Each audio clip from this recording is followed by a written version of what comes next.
Hey everybody, Johnny Cage here, welcoming you back to another game review. This time we are taking a look at Pirates, developed by Rare and published by Ultra Games, aka Konami, released on the NES in 1991. As you boot up Pirates, you will be prompted with a welcome screen where you will choose to start a new career, continue a save game, or take a look at the Hall of Fame, which will rank your previously played privateers in order of how much fame they garnered throughout their adventure. Selecting a new game will ask you if you'd like to start from a specific time period, which will alter the game quite a bit as the different factions have varied supremacy over the Spanish Main depending on when you start. For instance, starting during the Silver Empire will have the Spanish in control of almost the entire Caribbean. I would recommend if this is your first game starting in the War and Profit era, as the 4 different nationalities will be more evenly represented. Speaking of which, it's time to choose your allegiance, or lack thereof. This is a pirate game after all. Enter in a family name as well as a level of difficulty you wish to start from, though you can change this difficulty throughout the game, so starting on Apprentice is never a bad idea. Lastly, you'll choose a particular skill, with fencing giving you better reflexes in combat, navigation allowing you to sail faster and easier, gunnery improving your accuracy in naval combat, wit and charm helping you in conversation with nobles and potential suitors, and medicine granting you better health, which can lead to a longer career. Regardless of which of these you choose, if you are playing on the Apprentice level difficulty, you will actually have all these skills active until you choose to move up to the Journeyman. With the setup out of the way, it's time for a bit of prologue, which explains how we took on the life of a pirate to begin with. These intro bits being a little different from one game to the next, which is a nice little touch. Ultimately, though, you're going to lead a band of sailors out of a predicament through some one-on-one combat before procuring a ship and taking to the high seas.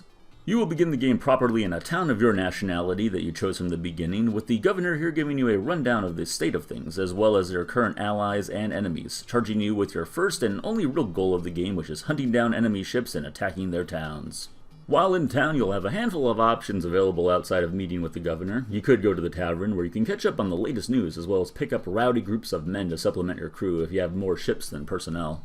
You can trade with a merchant where you can buy and sell foods, goods, sugar, and cannons that you might be needing or wanting to part with. It's worth noting that the more prosperous the current town that you're in, the better prices you will see. In fact, you could just travel around the map buying low and selling high at different ports, but that would kind of defeat the purpose of the game. It is called Pirates with an exclamation point after all. Checking information will bring up a submenu where you can check both your personal status as well as your party's, review the news that you've jotted down, take a look at map fragments that you might have if any are available in hopes of finding buried treasure, a list of each city in the game as well as its current standing, and lastly taking in the sun sight, which can be used to determine the latitude, and while it seems to be based in true naval navigation, I had a hard time using this one correctly. Good thing for us though, it's pretty easy to find a map of this game through a quick image search, which can be especially useful for when a governor gives you the occasional side quest to reach a specific destination. Fun fact, this game actually did come with a full-size map, Legend of Zelda style.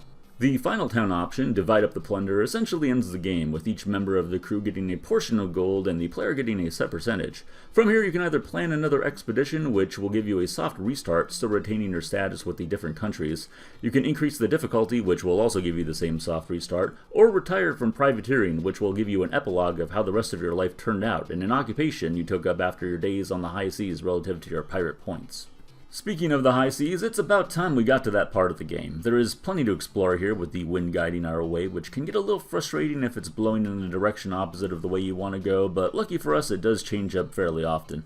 Outside of the wind, you will also have to avoid rocks emerging from shallow waters, which have the potential to sink your ship, and of course you'll be investigating ship sightings, generally sailing away from them or hailing them for news if they are friendly, or closing in for battle if they are your foe. And there's actually a fair amount of strategy to these ship battles. Most of the time you're going to want to start the encounter off by pressing up on the D-pad, immediately raising your sails, giving you extra speed to close in and either ram the opposing ship or circle it, firing a barrage of cannon shrapnel to either sink it or cripple it to make it more easy to board.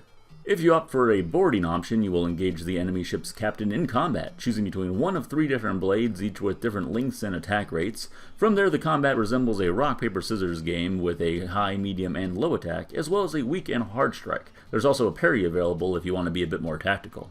I really like how the battle is won or lost in this game, as it's based on the morale at the bottom of the screen, ranging from wild being the best to panic being the worst. And generally once the character has taken a few hits after being in the panic state, they will fall to their knees, surrendering themselves and their ship. I really like the way this managed combat, as it was possible to win a battle even when heavily outnumbered, at least on the easier difficulties. Once the battle has ended, you can choose to take whatever goods the ship had available, as well as any of the crew and the ship itself. And even if you did damage the enemy ship in the battle, you can always take it to a merchant and have it repaired for a small fee. Speaking of those ships, there are actually 9 different types you can captain throughout your adventures, each of which have their own stats based around speed, crew capacity, number of cannons, and perhaps most importantly, cargo space.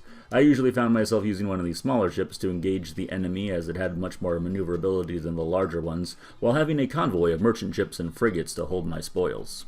That covers the basics of pirates, and from here you can continue to build up your reputation with one or multiple countries, attempting to locate your lost sister if you so desire, which is the closest thing this game has to a side quest, or track down some other pirates to discover the whereabouts of the highly sought after treasure fleet or silver train to revel in riches, or just hold them for ransom.